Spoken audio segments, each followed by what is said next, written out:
সূরা আল হিজর। আলিফ লাম র। এগুলো হচ্ছে সেই মহান গ্রন্থ ও সুস্পষ্ট কোরআনের আয়াত। যারা আল্লাহ তাআলাকে অস্বীকার করেছে তারা কখনো হয়তো চাইবে যদি সত্যি সত্যি তারা মুসলমান হয়ে যেত। হে নবী, তুমি নিজ নিজ অবস্থার উপর তাদের ছেড়ে দাও। তারা খাওয়া দাওয়া করুক, ভোগ উপভোগ করতে থাকুক, মিথ্যা আশা তাদের মোহাচ্ছন্ন করে রাখুক। অচিরেই তারা জানতে পারবে কোন প্রতারণার জালে তারা আটকে পড়েছিল। যে কোনো জনপদকেই আমি ধ্বংস করি না কেন, তার ধ্বংসের জন্য একটি সুনির্দিষ্ট সময় আগে থেকে লিখিত থাকে। কোন জাতি তার ধ্বংসের কাল যেমন ত্বরান্বিত করতে পারে না, তেমনি তা বিলম্বিতও করতে পারে না। তারা বলে, ওহে, যার উপর কোরআন নাজিল করা হয়েছে, তুমি অবশ্যই একজন উন্মাদ ব্যক্তি। তুমি সত্যবাদী নবী হলে আমাদের সামনে ফেরেশতাদের নিয়ে আসো না কেন? হে নবী, তুমি তাদের বলো, আমি ফেরেশতাদের কখনো কোনো সঠিক কারণ ছাড়া নাজিল করি না। তাছাড়া একবার যদি আযাবের আদেশ নিয়ে ফেরেশতারা এসেই যায়, তবে তো আর তাদের কোনো অবকাশই দেয়া হবে না। আমি উপদেশ সম্বলিত কোরআন নাজিল করেছি এবং আমি একে সংরক্ষণ করি। তোমার আগেও পূর্ববর্তী জাতিসমূহের মাঝে আমি রসুল পাঠিয়েছিলাম। তাদের কাছে এমন একজন রসুল আসেনি যার সাথে তারা ঠাট্টা বিদ্রুপ করেনি। এভাবেই আমি অপরাধীদের অন্তরে ঠাট্টা বিদ্রুপের এ প্রবণতা সঞ্চার করি। এরা কোনো অবস্থায় তার উপর ঈমান আনবে না। আসলে এই নিয়ম তো আগের মানুষদের থেকেই চলে এসেছে। আমি যদি এদের জন্য আসমানের দরজাও খুলে দেই, অতঃপর তারা যদি তাতে চড়তেও শুরু করে, তারপরও এরা ঈমান আনবে না, বরং বলবে আমাদের দৃষ্টি মোহাবিষ্ট হয়ে গেছে, কিংবা আমরা হচ্ছি এক জাদুগ্রস্ত সম্প্রদায়। কে দেখো কিভাবে আমি আকাশে গম্বুজ তৈরি করে রেখেছি, অতঃপর তার দর্শকদের জন্য তারকা রাজি দ্বারা সুসজ্জিত করে রেখেছি।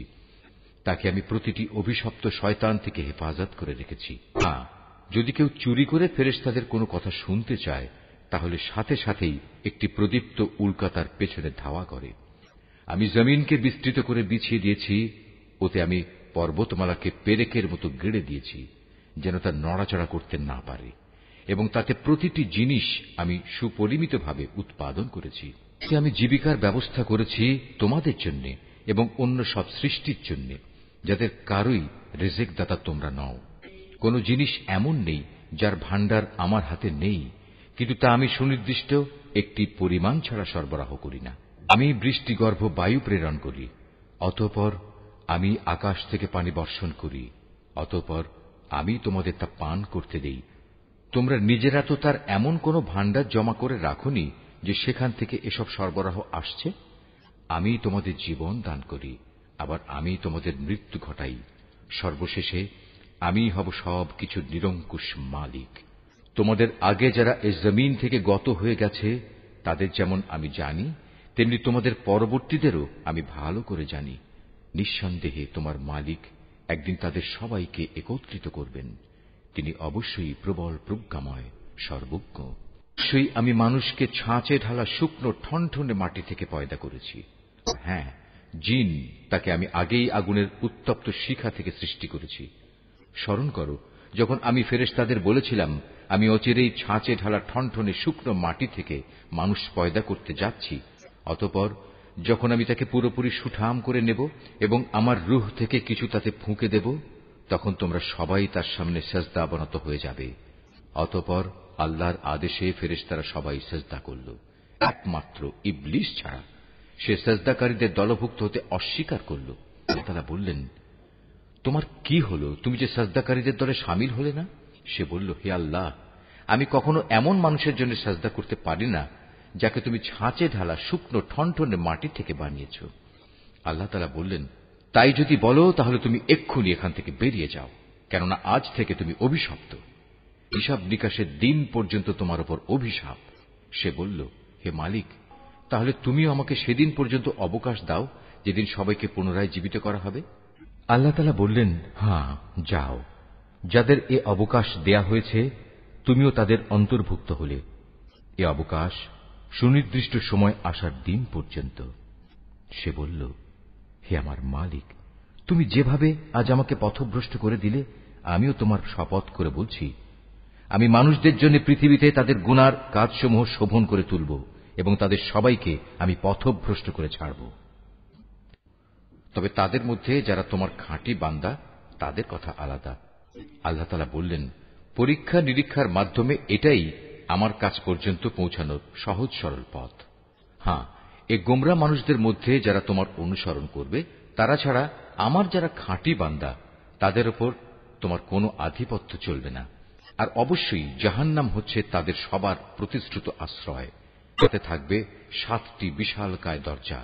আবার এগুলোর প্রতিটি দরজা দিয়ে প্রবেশ করার জন্য থাকবে শয়তানের অনুসারীদের একটা নির্দিষ্ট অংশ। এর বিপরীত যারা আল্লাহ তাআলাকে ভয় করে তারা অবশ্যই সেদিন জান্নাত ও ঝর্ণাধারার বহুমুখী নিয়ামতে অবস্থান করবে।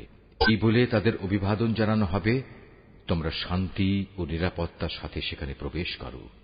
তাদের অন্তরে ঈর্ষা বিদ্বেষ যাই থাক না কেন, আমি সেদিন তা দূর করে দেব। তারা একে অপরের ভাই হয়ে পরস্পরের মুখোমুখি সেখানে অবস্থান করবে।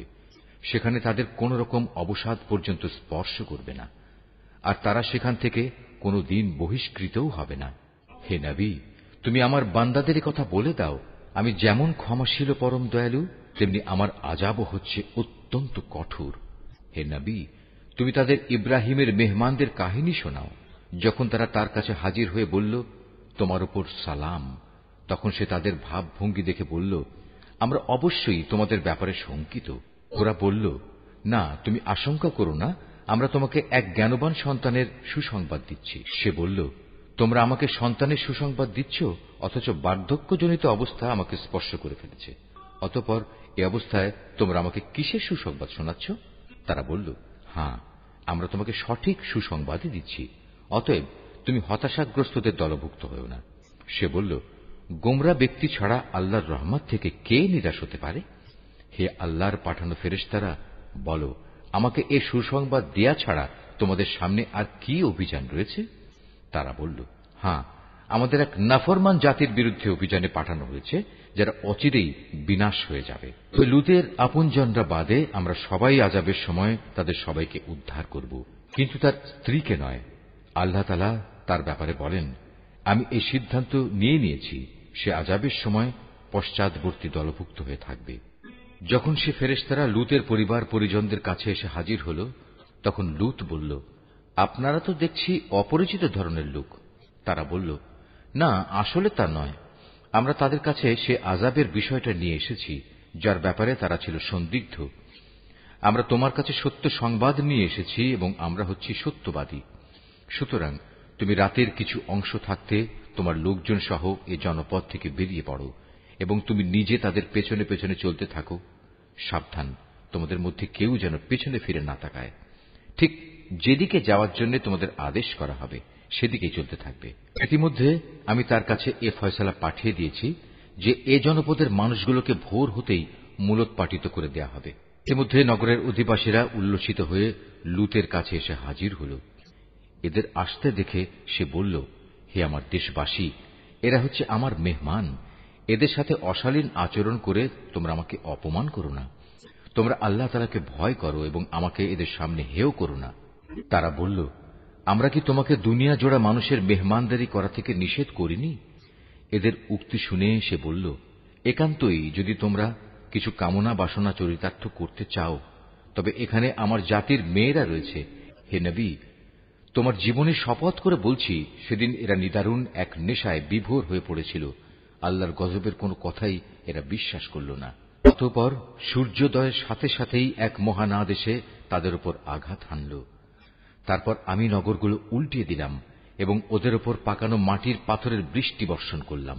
অবশ্যই এ ঘটনার মাঝে পর্যবেক্ষণ সম্পন্ন মানুষদের জন্য শিক্ষার বহু নিদর্শন রয়েছে।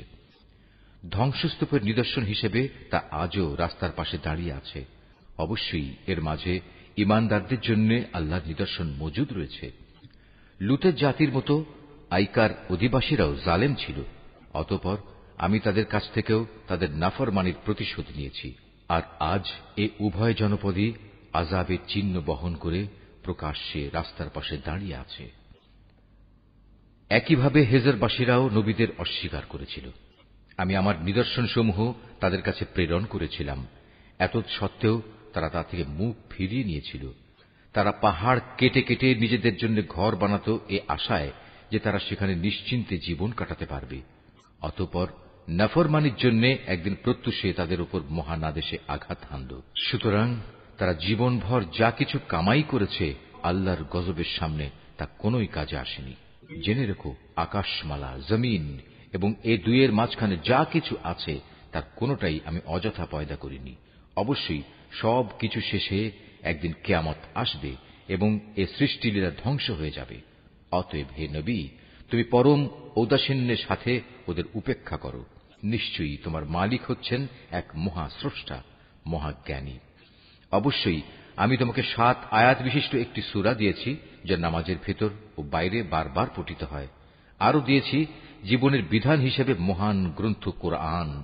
আমি এ কাফেরদের মাঝে কিছু লোককে ভোগ বিলাসের যে উপকরণ দিয়েছি তার প্রতি তুমি কখনো তোমার দু চোখ তুলে তাকাবে না। তাদের উপর তুমি কোনো ক্ষোভ করবে না। ওদের কথা বাদ দিয়ে বরং তুমি ঈমানদারদের দিকে ঝুঁকে থেকো। সবাইকে বলে দাও, আমি হচ্ছি জাহান্নামের সুস্পষ্ট সতর্ককারী মাত্র। যারা বিভিন্ন দলে বিভক্ত তাদের ওপরও আমি এভাবেই কিতাব নাজিল করেছিলাম। এরা হচ্ছে সেসব লোক যারা কোরআনকে টুকরো টুকরো করেছে। সুতরাং হে নবী, তোমার মালিকের শপথ, ওদের সবার কাছে আমি অবশ্যই প্রশ্ন করব সেসব বিষয়ে যা কিছু আচরণ তারা কোরআনের সাথে করত। অতএব তোমাকে যে আদেশ দেয়া হয়েছে তুমি খোলাখুলি জনসমক্ষে তা বলে দাও, এবং এর পরেও যারা আল্লাহ তাআলার সাথে শরীক করে তাদের তুমি উপেক্ষা করো। এই বিদ্রূপকারী ব্যক্তিদের মোকাবেলায় আমিই তোমার জন্য যথেষ্ট। যারা আল্লাহর সাথে অন্যকে মাবুদ বানিয়ে নিয়েছে তারা অচিরেই জানতে পারবে তারা কত গোমরাহিতে নিমজ্জিত ছিল। হে নবী, আমি একথা ভালো করেই জানি, ওরা যা কিছু বলে তাতে তোমার অন্তর সংকুচিত হয়। অতএব তুমি তোমার মালিকের প্রশংসা দ্বারা তার পবিত্রতা ঘোষণা করো এবং তুমিও সাজদাকারীদের দলে শামিল হয়ে যাও। হে নবী, যতক্ষণ পর্যন্ত তোমার কাছে নিশ্চিত মৃত্যুজনিত ঘটনা না আসবে ততক্ষণ পর্যন্ত